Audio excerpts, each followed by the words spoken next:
Assalamualaikum warahmatullahi wabarakatuh dan salam sejahtera. Selamat bertemu kembali dalam siri kedua Akta Keselamatan dan Ketenagakerjaan Pindaan 2022.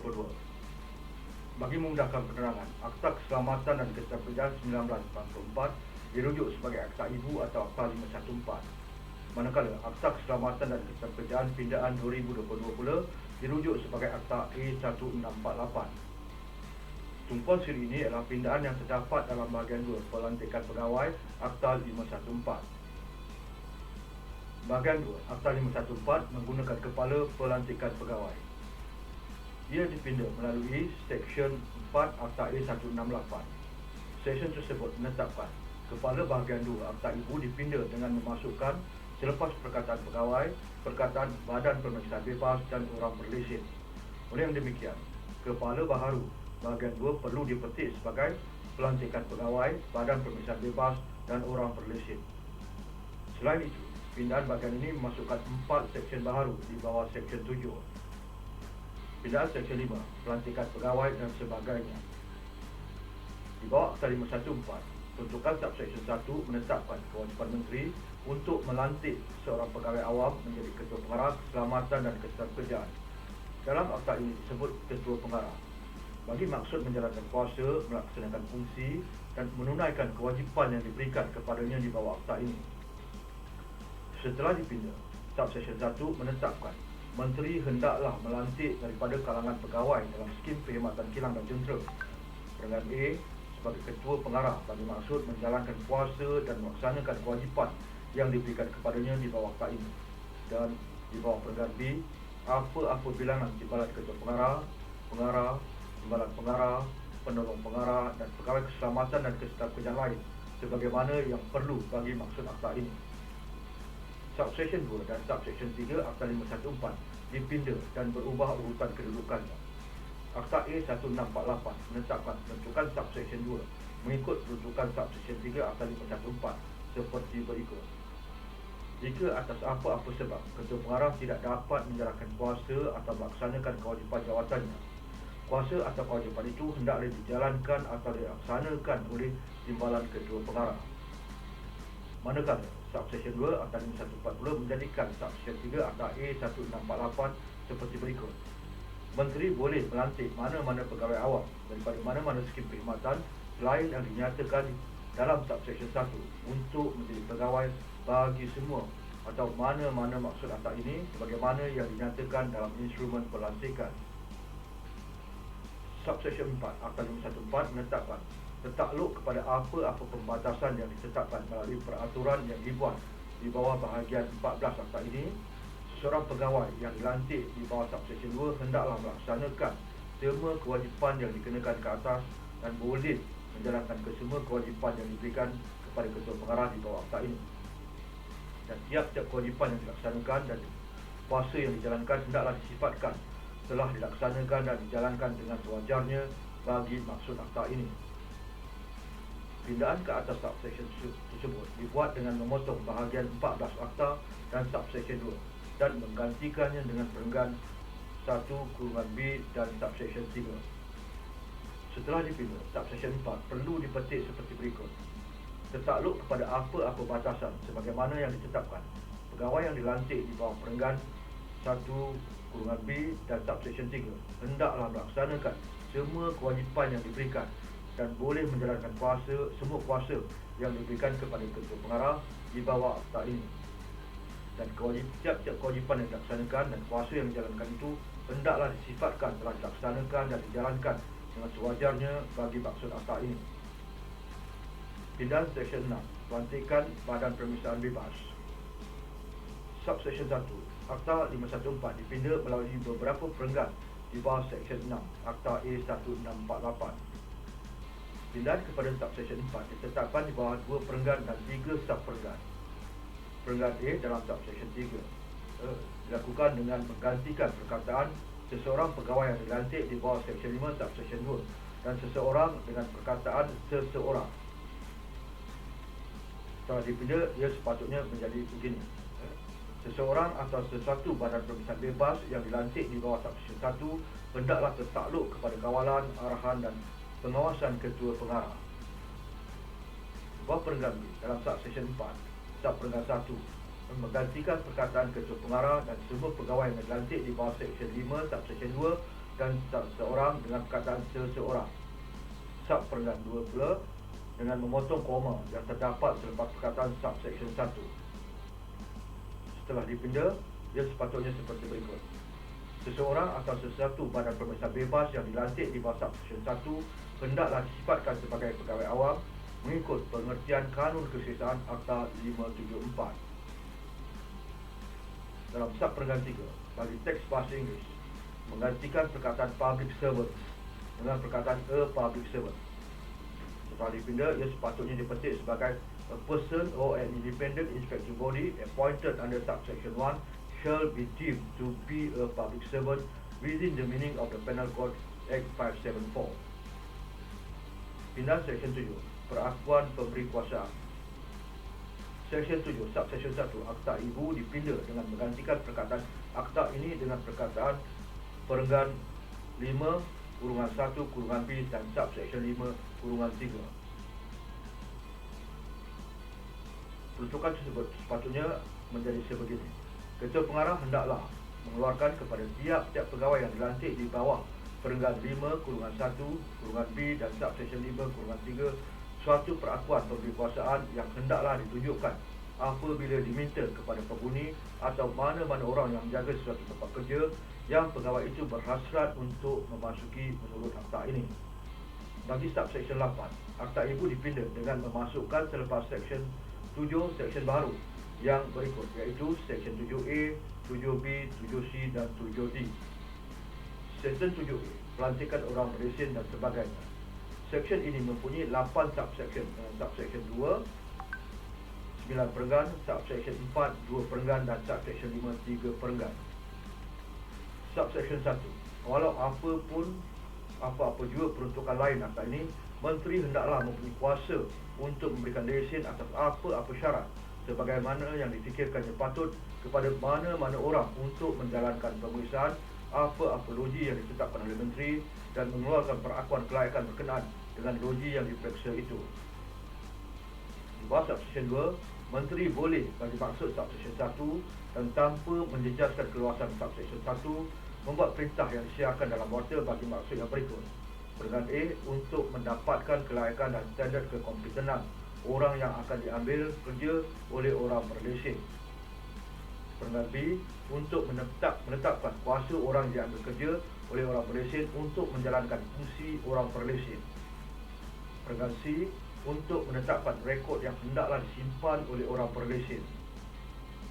Perenggan D, untuk menetapkan penyata yang hendaklah dikemukakan oleh orang berlesen kepada ketua pengarah pada lat tempoh tertentu.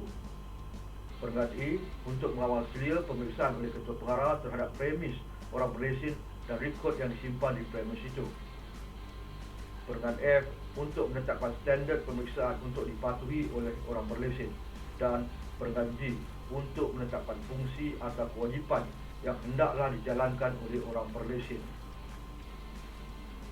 Bawah subsection 3, Menteri boleh melalui perintah yang disiarkan dalam warta memberikan kuasa kepada orang berlesen untuk menuntut, menetapkan, memungut dan menyimpan charge, fee atau levy yang berkenaan dengan perkhidmatan yang diberikan oleh orang berlesen itu.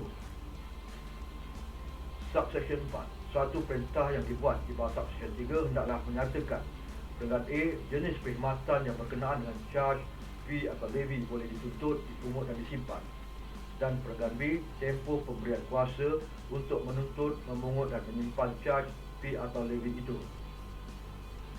Di bawah section 5, orang berlesen yang diberi kuasa di bawah subsection 3 hendaklah perenggan A menyelenggarakan apa-apa akaun, buku dan rekod berkenaan dengan pembayaran dan pemungutan charge, fee atau levy sebagaimana yang dikehendaki oleh ketua pengarah. Perenggan B, mengemukakan kepada ketua pengarah apa-apa maklumat, penyata dan akaun berkenaan dengan pembayaran dan pemungutan charge, fee atau levy sebagaimana yang dikehendaki oleh ketua pengarah. Dan perenggan C, membenarkan ketua pengarah atau mana-mana orang lain yang diberi kuasa secara bertulis oleh ketua pengarah untuk mendapatkan akses kepada atau meneliti atau memeriksa apa-apa dokumen, jentera atau peralatan yang diselenggarakan atau yang digunakan bagi pembayaran dan pemungutan caj, fee atau levy. Subsection 6. Pemberi kuasaan orang berlesen di bawah Subsection 3 tidak boleh menyebabkan kerajaan persekutuan bertanggungan kepada mana-mana orang berkenaan dengan apa-apa kecederaan, kerosakan atau kerugian yang disebabkan oleh kegagalan orang berlesen itu untuk menjalankan obligasinya di bawah akta ini yang berkenaan dengan caj, fee atau levy yang dituntut, dipungut dan disimpan. Subsection 7. Jika orang berlesen melanggar mana-mana syarat lesen atau mana-mana peruntukan apa-apa perintah yang dibuat di bawah section ini atau mana-mana peruntukan subsection 5 yang dia dikendaki untuk mematuhinya, orang berlesen itu melakukan satu kesalahan dan boleh apabila disabitkan didenda tidak melebihi RM100,000 atau dipenjarakan selama tidak melebihi 1 tahun atau kedua-duanya. Subsection 8. Walau apapun pelesenan seseorang di bawah section ini, Menteri boleh memberikan arahan kepada Ketua Pengarah untuk menjalankan mana-mana fungsi yang di bawah Mahkamah Lesen itu sepatutnya dijalankan oleh orang itu. Section 7B. Pembatalan lesen. Section ini mempunyai 7 subsection dengan 3 subsection dan 2 perenggan. Subsection 1. Jika Ketua Pengarah berpuasati bahawa orang berlesen telah melanggar mana-mana syarat lesen, Ketua Pengarah boleh memberikan suatu notis bertulis kepada orang berlesen itu yang mengkendakinya untuk mematuhi syarat yang telah dilanggar olehnya dan mengambil segala langkah yang ditetapkan dalam notis itu dalam tempoh yang ditetapkan dalam notis itu. Subsection 2. Jika sehingga tempoh yang ditetapkan dalam notis itu tamat, orang berlesen itu telah gagal untuk mematuhi notis itu, Ketua Pengarah hendaklah mengemukakan suatu laporan kepada Menteri tentang kegagalan itu. Subsection 3. Jika selepas mempertimbangkan laporan daripada Ketua Pengarah, Menteri berpuasati bahawa pelanggaran itu serius dari segi sifat atau menjejaskan atau boleh menjejaskan keselamatan dan kesihatan pekerja atau orang awam, dan bahawa orang berlesen itu telah gagal atau enggan untuk mengambil atau tidak mengambil segala langkah yang ditetapkan dalam notis itu bagi maksud memastikan pematuhan syarat yang telah dilanggar oleh orang berlesen itu, Menteri boleh memberi orang berlesen itu suatu notis yang menyatakan bahawa ia bercadang untuk membatalkan lesen yang diberikan kepada orang itu, dan notis itu juga hendaklah mengatakan perenggan A, pelanggaran yang dikatakan terhadap orang berlesen itu dan tindakan atau peninggalan yang menjadikan pelanggaran itu, dan perenggan B, tempoh yang tidak kurang daripada 30 hari dari tarikh notis itu, yang dalamnya orang berlesen itu boleh membuat representasi berhubung dengan pembatalan itu. Subsection 4. Selepas tamat tempoh yang dinyatakan dalam notis itu dan selepas mempertimbangkan apa-apa representasi yang dibuat oleh orang berlesen itu, Menteri boleh memutuskan sama ada untuk meneruskan dengan cadangan pembatalan itu atau tidak mengambil tindakan selanjutnya. Subsection 5. Jika Menteri membuat keputusan untuk membatalkan lesen atau tidak mengambil tindakan selanjutnya, Menteri hendaklah memberikan suatu notis kepada orang berlesen itu untuk memaklumkan orang berlesen itu tentang keputusan itu, dan keputusan itu hendaklah berkuat kuasa pada tarikh notis itu dihantar kepada orang berlesen itu. Subsection 6. Orang berlesen hendaklah menyerahkan lesen yang telah dibatalkan kepada Ketua Pengarah dalam tempoh 7 hari dari tarikh penerimaan notis di bawah subsection 5. Subsection 7. Walau apapun pembatalan lesen itu, kesahan apa-apa perakuan kelayakan yang dikeluarkan oleh orang berlesen itu hendaklah terus sah sehingga habis tempoh perakuan kelayakan itu, dan orang berlesen itu hendaklah terus mengambil alih apa-apa obligasi, kewajipan dan tanggungjawab yang dikenakan atau berkaitan dengan pengeluaran perakuan kelayakan itu. Section 7C. Pemberian lesen baru apabila pembatalan.